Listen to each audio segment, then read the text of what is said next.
Assalamualaikum warahmatullahi wabarakatuh. Perkenalkan, nama saya Putri Safina Tusyana dari kelas 10 MIPA 4, nomor absen 28.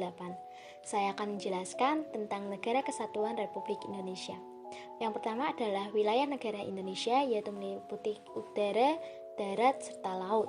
Batasan negara wilayah darat meliputi Malaysia, Timur Leste, serta Papua Nugini.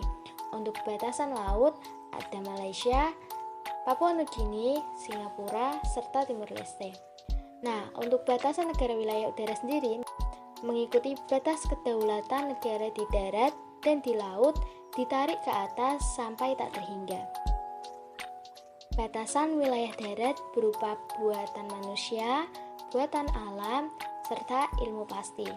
Contoh dari buatan alam yaitu sungai, danau, pegunungan, dan sebagainya. Sedangkan dari batasan buatan manusia yaitu pagar tembok, kawat berduri, patok, dan sebagainya. Nah, sedangkan dari ilmu pasti yaitu ada garis bujur dan garis lintang. Untuk teori konsep wilayah laut sendiri ada dua, yaitu res nullius yang artinya laut dapat diambil dan dimiliki oleh suatu negara, sedangkan yang kedua adalah res communis yang artinya laut milik bersama sehingga tidak dapat dimiliki oleh suatu negara. Batas udara menurut Konvensi Paris tahun 1919,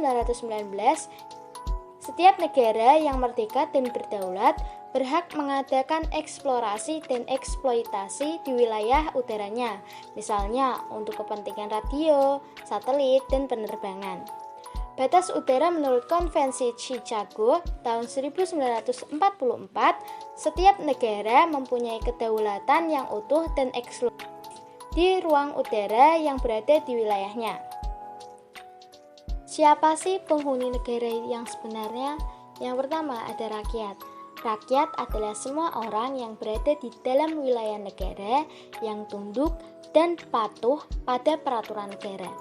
Yang kedua ada penduduk.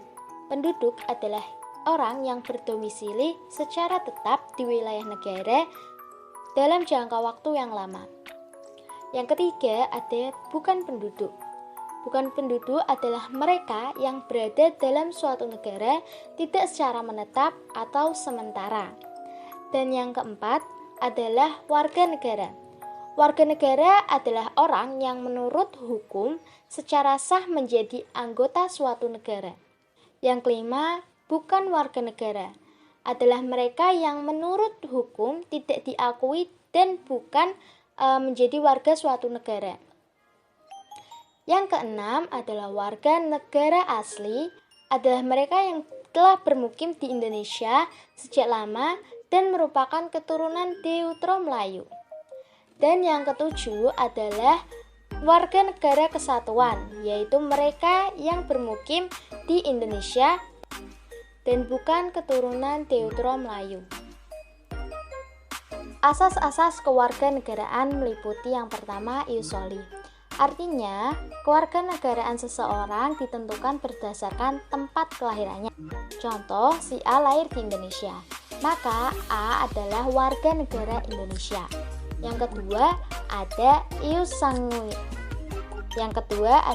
sanguinis, yang artinya kewarganegaraan seseorang ditentukan berdasarkan keturunannya. Contoh, si A lahir di negara Indonesia, tapi orang tua dari A merupakan warga negara Australia, maka A merupakan warga negara Australia karena orang tua si A adalah warga asli Australia. Adanya ius soli dan ius sanguinis ini mengakibatkan adanya apatride dan bipatride, yang dimana apatride artinya seseorang yang tidak memiliki kewarganegaraan, sedangkan bipatride adalah seseorang yang memiliki kewarganegaraan rangkap. Dari adanya apatride dan bipatride ini mengakibatkan adanya stel sel aktif dan stel sel pasif, yang dimana apatride mengakibatkan stel sel aktif yang artinya untuk mendapatkan kewarganegaraan seseorang harus melakukan tindakan hukum tertentu secara aktif. Dan yang kedua ada bipa 3D yang mengakibatkan stem cell pasif, yang artinya tanpa melakukan tindakan hukum tertentu seseorang telah mendapatkan kewarganegaraannya. Sekian dari saya. Wassalamualaikum warahmatullahi wabarakatuh.